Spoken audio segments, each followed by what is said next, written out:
Конечно же, есть перечень уникальных товаров, которые являются нашей визитной карточкой. Это и башкирский мед, башкирский гусь, травы, бальзамы, кумыс, деликатесы. И, конечно же, она обусловлена всей первозданностью и неповторимой красотой Республики Башкортостан. У нас высокий потенциал наращивания взаимных поставок сельхозпродукции. Из Башкортостана в Абхазию можно поставлять зерно и крупы, молочную продукцию, кондитерские изделия, племенной скот и материалы.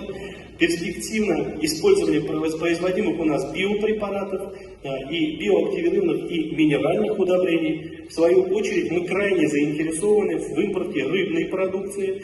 Сегодня уже изучали этот вопрос, знаем, что 4 довольно крупных предприятия на территории Абхазии занимаются этим вопросом. Мы готовы выстроить с ними сотрудничество и, конечно, поставлять эту продукцию в Республику Башкортостан. Ввиду климатических условий по отдельным группам товаров мы испытываем дефицит, особенно в межсезонье. Это, конечно, прежде всего цитрусовые, прочие фрукты, овощи, орехи.